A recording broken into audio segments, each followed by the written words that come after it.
주시기 바랍니다. 네, 윤호중 의원입니다.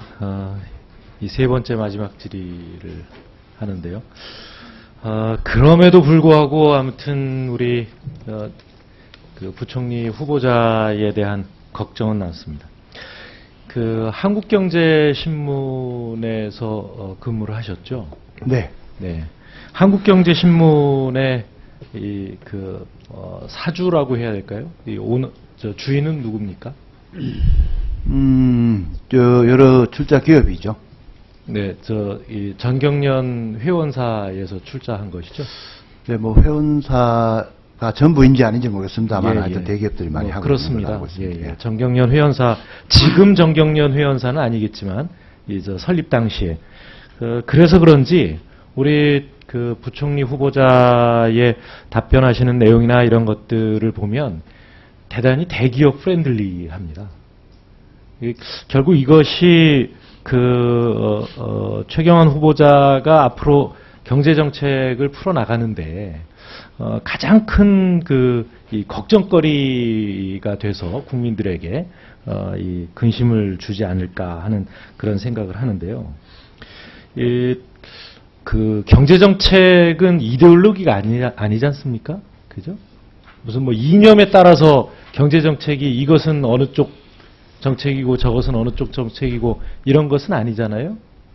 어떻게 생각하십니까? 네, 그렇습니다. 예. 뭐 어떻게든지 국민 모두 네. 골고루 잘 살게 만들어야 하는 게 궁극적인 목표 아니겠습니까? 예. 근데 말이죠. 예전에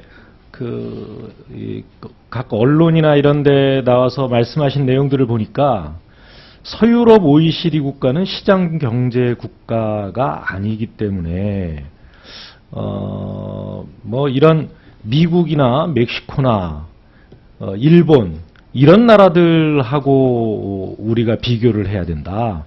그러니까 서유럽 OECD 국가와는 비교를 해서는 안 된다. 이런 말씀을 하셨어요. 서유럽 국가들이 시장 경제 국가 아닙니까? 아니 언제 때 말씀하셨죠? 2006년 1월인데요. 근데 거기서 말하는 그 뉘앙스는요. 서유럽이 간사이실 때예요. 네, 서유럽 국가들의 대부분이 사회주의 정당의 집권 경험을 가지고 있는 복지 국가들입니다. 그렇기 때문에 거기는 대부분이 정부의 비중이나 개입 이런 부분들이 굉장히 큰 특징을 가지고 있습니다. 그래서 이 나라들이 자유시장 경제 체제가 아니라는 겁니까? 시장 경제 체제 맞죠. 근데 사회주의 시장 경제 체제 경험을 가졌기 때문에 그런 요소들이 남아 있어서 정부의 규모나 서독의 사회적 시장 경제 체제를 만든 거는 기민당의 아데나워예요. 아니 어쨌거나 여러 가지 정권 교체 과정을 거치면서 사회주의 정당이 정권도 잡고 또 우파 정당이 잡고 이런저런 오랜 그 경험을 가지고 있지 않습니까? 그런 과정에서 서유럽 국가들은 대부분 복지 모델을 많이 오래 성숙을 시켜왔고 그런 과정에서 정부의 사이즈나 또 조세 부담률이 기본적으로 우리하고 비교할 수 없을 정도로 높기 때문에 제가 그거를 다이렉트로 비교하는 어렵다는 걸 말씀드립니다. 불러드릴게요. OECD 회원국 2010년도에 GDP 대비 복지 지출 비율 이렇게 되어 있습니다. 최경환 후보자가 자유시장 경제의 모델로 생각하고 있는 미국의 GDP 대비 복지 지출 비율은 19.8%입니다. 일본은 22.3%예요. 멕시코 볼까요? 멕시코가 우리보다 적습니다. 8.1%. 대한민국은 몇 프로일 것 같습니까? 2010년도에. 9.2%입니다. 네. 아니, 제가 지금 서유럽 국가, 프랑스나 스웨덴이나 이런데 30% 안팎되는 데를 비교한 거 아닙니다. 미국, 일본, 이런 데가 사회주의 경험이 없는 순수, 이런 말을 쓸 수 있나 모르겠는데, 경제학에서. 순수 시장 경제 체제라면 왜 우리는 이런 나라도 못 따라가는 겁니까? 이런 정도의 복지 지출을 하면서 이게 우리가 하고 있는 경제 정책이나 복지 정책이 자유시장 경제 체제에 맞는 거다. 이렇게 다른 나라들과 비교해서 우리는 뒤지지 않는다. 이렇게 자위하는 거. 정말 이 낡은 사고방식입니다. 그 데이터 그래프를 한번 볼까요? 아까 오전에 후보자가 답변을 하시는데, 과거에 우리 조세 부담률이 OECD 국가들에 비해서 낮지 않았다. 2000년대 중반이나 그 이전에는 낮지 않았다. 이렇게 말씀을 하셨어요.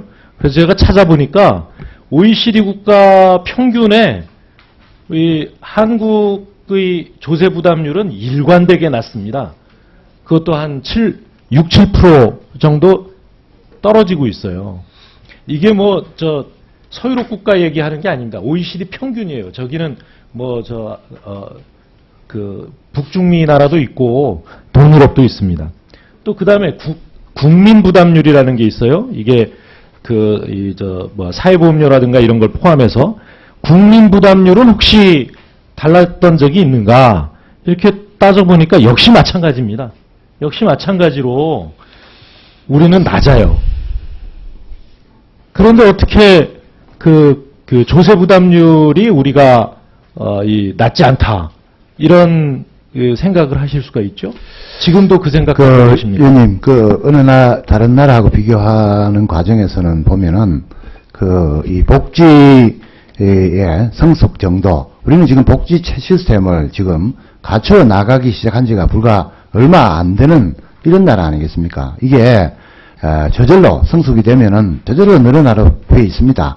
고령화 또 등등 해서. 글쎄 말입니다. 제가 데이터를 한번 더 말씀드릴게요. 예. 자, 보세요. 그러니까 국민 부담률이 우리나라가 2011년 통계가 있네요.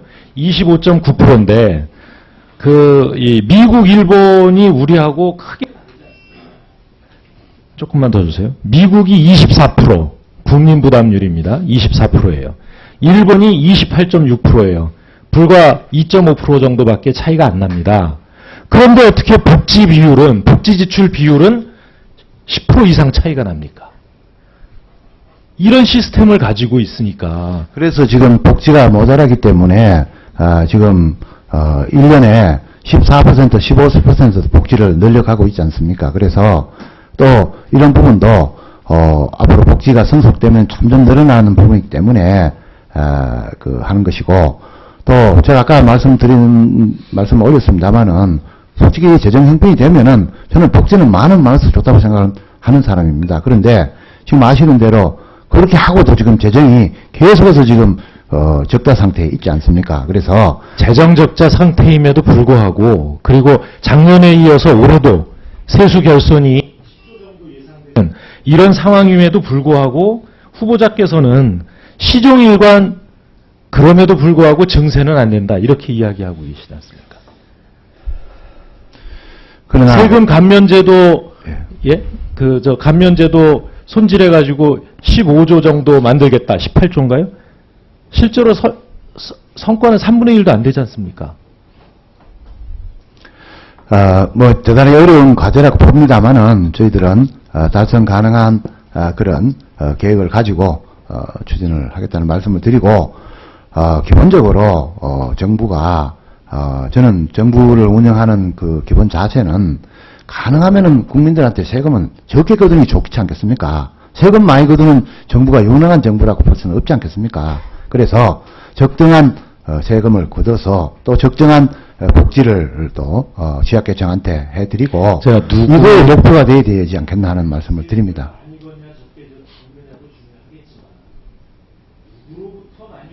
중요합니다. 그러니까 후보자께서 가지고 있는 그런 대기업 이 편향의 그런 생각을 빨리 벗어나셔야 된다 이렇게 생각하고요. 우리나라 대기업들이 인정하시겠지만 다 글로벌 기업으로 다 컸습니다. 언제까지 수출 주도 근대화 이런 거 할 때에 대기업들을 인큐베이팅하면서 정부가 세금으로 지원하는 이런 이 시절 이제 벗어나야 됩니다.